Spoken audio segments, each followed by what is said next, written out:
ഞാൻ പറഞ്ഞാൽ നീ അതനുസരിക്കും. അച്ഛൻ പറഞ്ഞതാണല്ലോ എന്ന് കരുതി. പക്ഷേ അവനോട് ഇത് പറയാൻ എനിക്ക് അധികാരമില്ല. രണ്ടാനച്ഛന് സ്ഥാനമേ ഉള്ളൂ എന്ന് മനസ്സിലാക്കുന്നുണ്ട്. ഞാൻ അവനോടൊന്നും പറയാറില്ല. അത് പേടിച്ചിട്ടൊന്നും അല്ല. വേണ്ട, ആരും പറയണ്ട. എന്താ താമസ്? ജീരകവെള്ളം റെഡിയായിരുന്നില്ല. മോളെ, ഇന്ന് അച്ഛന്റെ കൂടെ ഇരുന്ന് ഊണ് കഴിക്കണം. വേണ്ട, ഞാൻ നമ്മുടെ കൂടെ ഇരുന്ന് ഊണ് കഴിച്ചോളാം.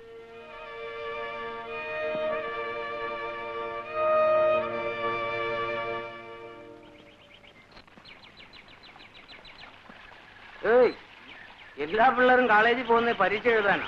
ഈ നാട്ടിൽ ചില പെൺപിള്ളേര് പരീക്ഷ എടുക്കുമ്പോ മുലക്കുപ്പി അന്വേഷിക്കില്ല പണി. എടോ, തന്റെ ഒരു കാലേ പൊട്ടിയിട്ടുള്ളൂ, അടുത്ത കാലും കൂടി. അവരോടൊന്നും സംസാരിക്കാൻ നിൽക്കണ്ട.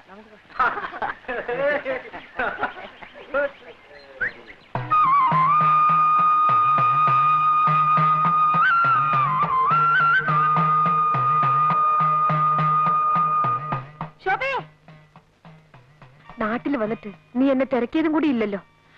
പരീക്ഷയ്ക്ക് എങ്ങനെ എഴുതിയിടാ? തിരക്കേടില്ല. ശോഭേ, വരൂ കുട്ടി, നിൽക്കാൻ നേരമില്ല. എന്നാ ഞാൻ വരട്ടെ. ആ കുട്ടിയായിട്ട് വലിയ ചങ്ങാത്തൊന്നും വേണ്ട, അതിനോട് മിണ്ടിയാ മതി. നിനക്കൂടെ ചീത്തപ്പേരാ. വരൂ.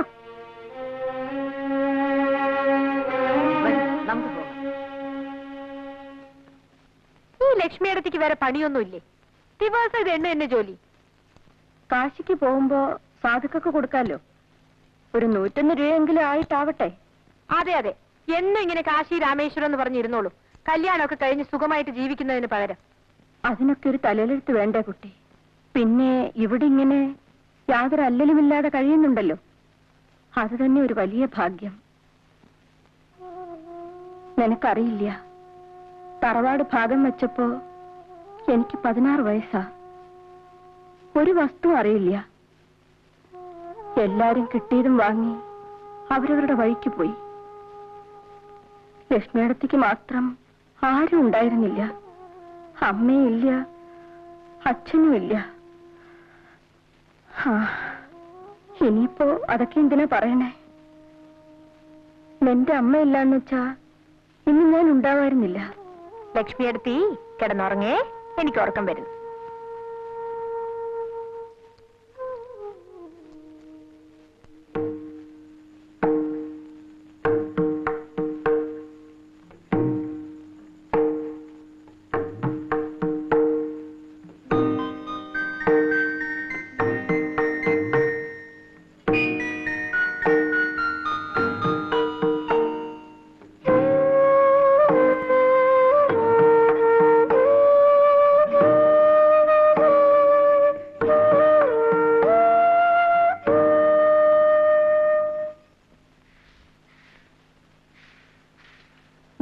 അരി തീരാറായിരിക്കണോ? ഏട്ടന്റെ അടുത്തേക്ക് ഒന്നുകൂടെ ആളയക്കാം. ഏട്ടൻ എന്തോ വാശിയില്ല. 2-3 വട്ടം ആളയച്ചതല്ലേ. അമ്മാവരെന്തിനാ ഇക്കാര്യത്തിൽ വാശി പിടിക്കുന്നത്? നമ്മുടെ കൃഷി എന്നുള്ളത് നമുക്കല്ലാതെ പിന്നെ ആർക്കാ? തരാൻ പറയണമ്മേ. നിന്നോട് ചോദിച്ചില്ല. കുട്ടികളെ പോലെ സംസാരിച്ചാ മതി കേട്ടോ. എന്റെ ഗുരുവായൂരപ്പ, ഏട്ടൻ ഇങ്ങനെ തുടങ്ങിയാ നമ്മൾ എന്താ ചെയ്യാ?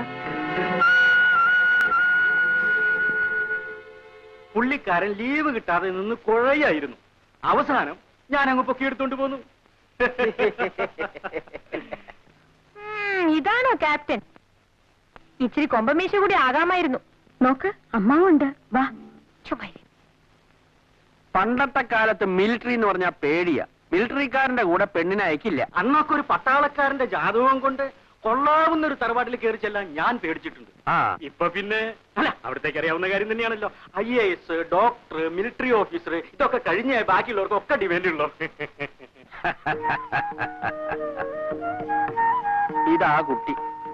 ഈ ഒരു കല്യാണവും കൂടി അങ്ങ് നടന്നാൽ ഇവിടത്തേക്ക് ഇനി മരുമോളുകെട്ടിയായിട്ട് വേറെ ആരുമില്ല. എന്താ? അതെ. ഞാനിപ്പോ വരാം.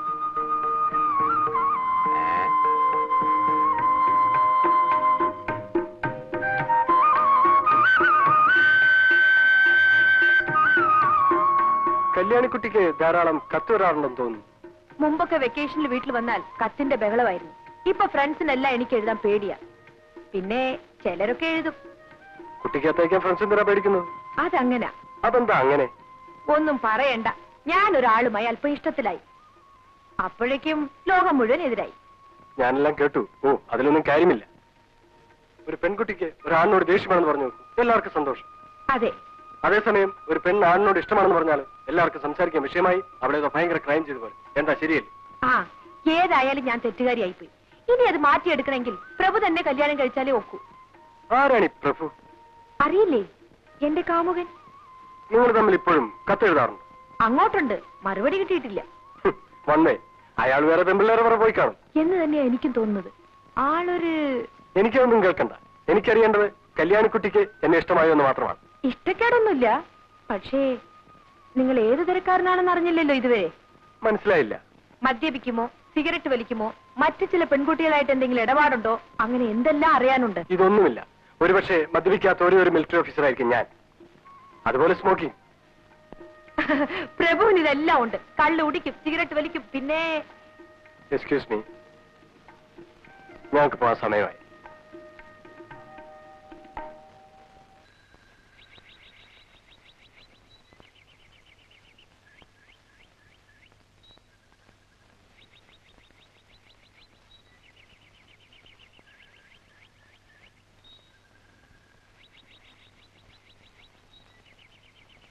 ഇനി ആരും ഈ കാര്യവും പറഞ്ഞ് എന്നെ ബുദ്ധിമുട്ടിക്കാൻ നിൽക്കണ്ട.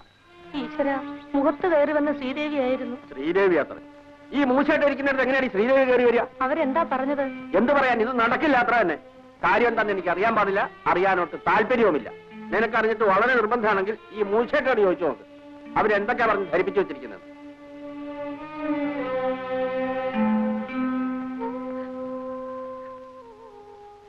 എന്റെ കഴുത്തിൽ താലി കണ്ടിട്ട് കണ്ണടയ്ക്കാൻ എനിക്ക് പറ്റില്ലേ മോളെ? അമ്മേ, ഞാൻ രോഗി, എന്റെ ആയുസ് തീരുകയാണ്.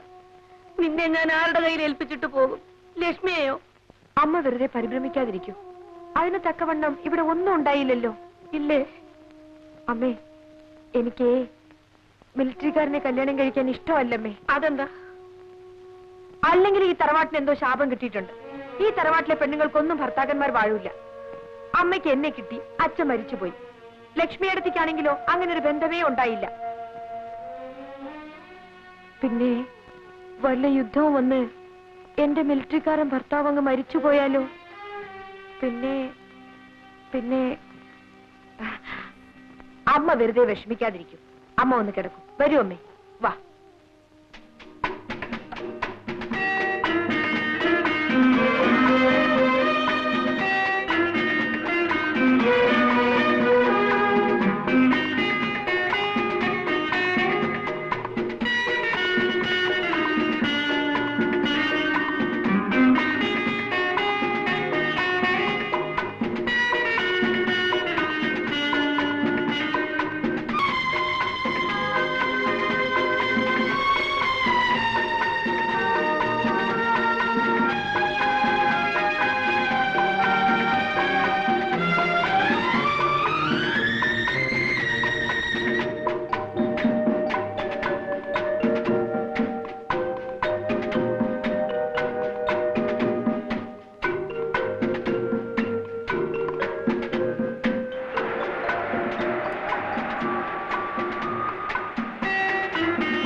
രണ്ടു ദിവസം പോയത് അറിഞ്ഞതേയില്ല.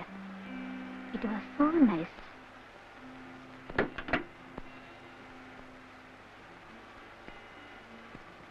ഇത് എപ്പോഴാണ്? കാണാം. എപ്പോ വിളിക്കും? വിളിക്കാം.